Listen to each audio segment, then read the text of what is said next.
Hello दोस्तों, जहन YouTube channel M के सर 97 पर हार्दिक रूप से स्वागत है। आज हम इस वीडियो के अंतर्गत पढ़ेंगे राष्ट्रीय ध्वज को किन किन परिस्थितियों में आधा झुकाया जाता है। राष्ट्रीय ध्वज को किन परिस्थितियों में आधा झुकाया जाता है।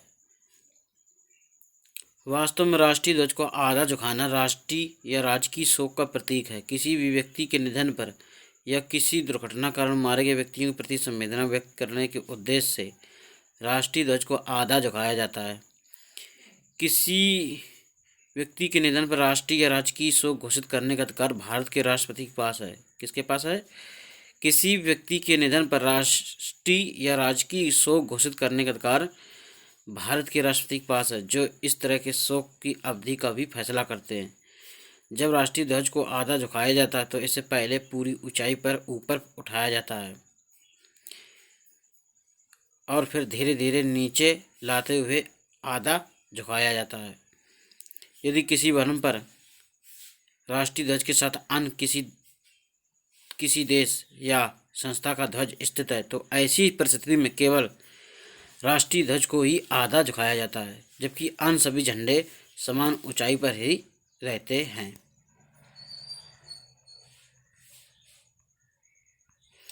किन व्यक्तियों के निधन पर राष्ट्रीय ध्वज को झुकाया जाता है, आइए जानते। निम्नलिखित गणमान्य व्यक्तियों की मृत्यु पर राष्ट्रीय या राजकीय शोक के प्रतीक रूप में राष्ट्रीय ध्वज को आधा झुकाया जाता है। भारत के राष्ट्रपति, उपराष्ट्रपति या प्रधानमंत्री का अपने कार्यकाल के दौरान निधन होने पर राष्ट्रीय शोक के प्रतीक के रूप में पूरे देश में सभी सरकारी भवनों पर राष्ट्रीय ध्वज को आधा झुकाया जाता है।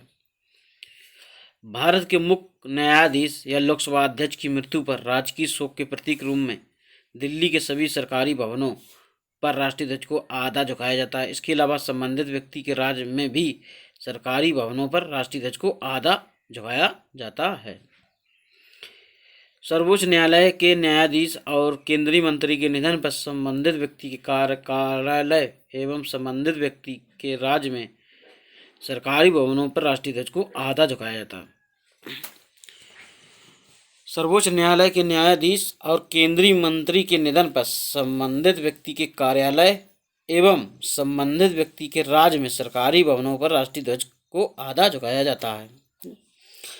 किसी राज्य या केंद्र शासित प्रदेश के राज्यपाल, उपराज्यपाल, लेफ्टिनेंट गवर्नर, मुख्यमंत्री या उच्च न्यायालय के मुख्य न्यायाधीश की मृत्यु पर संबंधित राज्य एवं केंद्र शासित प्रदेश में राष्ट्रीय ध्वज को आधा झुकाया जाता है।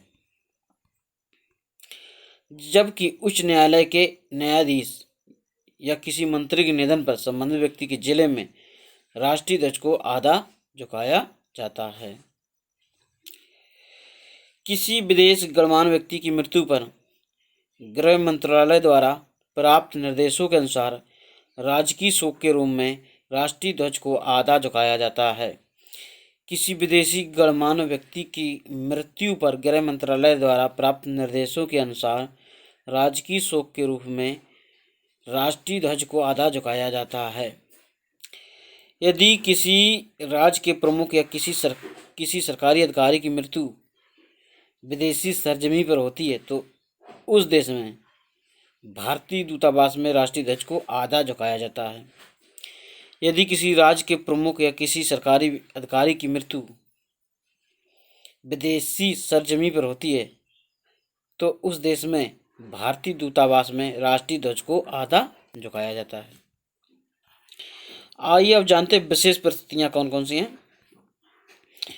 यदि किसी विशिष्ट व्यक्ति की मृत्यु गणतंत्र दिवस यानी 26 जनवरी, स्वतंत्रता दिवस 15 अगस्त, गांधी जयंती 2 अक्टूबर या किसी राज्य के राजकीय अवकाश के दिन होती है तो ऐसी परिस्थिति में पूरे देश या पूरे राज्य में राष्ट्रीय ध्वज को झुकाया नहीं जाता, बल्कि केवल उस इमारत पर स्थित ध्वज को आधा झुकाया जाता है जिस इमारत में उस विशिष्ट व्यक्ति का पार्थिव शरीर रखा होता है।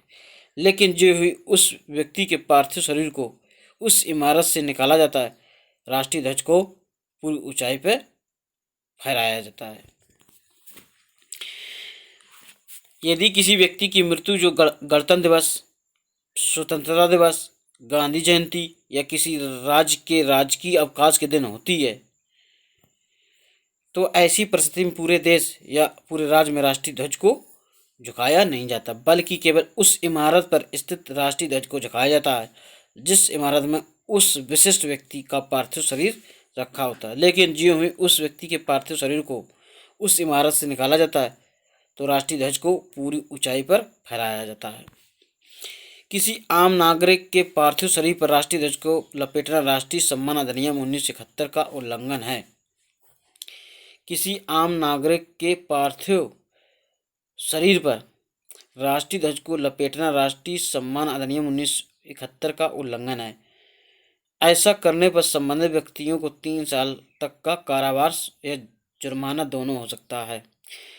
किसी आम नागरिक के पार्थिव शरीर पर राष्ट्रीय ध्वज को लपेटना राष्ट्रीय सम्मान अधिनियम 1971 का उल्लंघन है। ऐसा करने पर संबंधित व्यक्तियों को 3 साल का कारावास या जुर्माना या दोनों हो सकता है।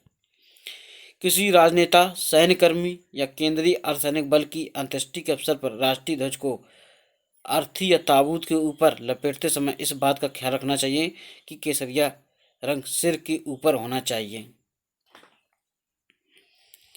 किसी राजनेता, सैन्यकर्मी या केंद्रीय अर्धसैनिक बल की अंत्येष्टि के अवसर पर राष्ट्रीय ध्वज को अर्थी या ताबूत के ऊपर लपेटते समय इस बात का ख्याल रखना चाहिए कि केसरिया रंग सिर के ऊपर होना चाहिए।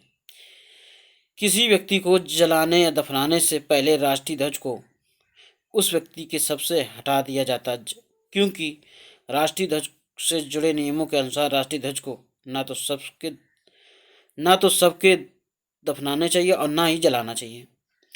किसी व्यक्ति को जलाने या दफनाने से पहले राष्ट्रीय ध्वज को उस व्यक्ति के शव से हटा दिया जाता है, क्योंकि राष्ट्रीय ध्वज से जुड़े नियमों के अनुसार राष्ट्रीय ध्वज को ना तो सबके साथ दफनाना चाहिए ना ही जलाना चाहिए। अच्छा दोस्तों, पूरा वीडियो देखने के लिए धन्यवाद। वीडियो अच्छा लगे आपको लाइक और शेयर जरूर कर दीजिएगा, और अभी तक मेरे चैनल को सब्सक्राइब नहीं किया सब्सक्राइब कर लीजिएगा, और साथ ही साथ बेल आइकन घंटी प्रेस कर लीजिए जिससे हमारी वीडियो की नोटिफिकेशन आप तक सर्वप्रथम पहुंचती रहे। और यह वीडियो हमें उम्मीद है आपको अच्छा लगा होगा, और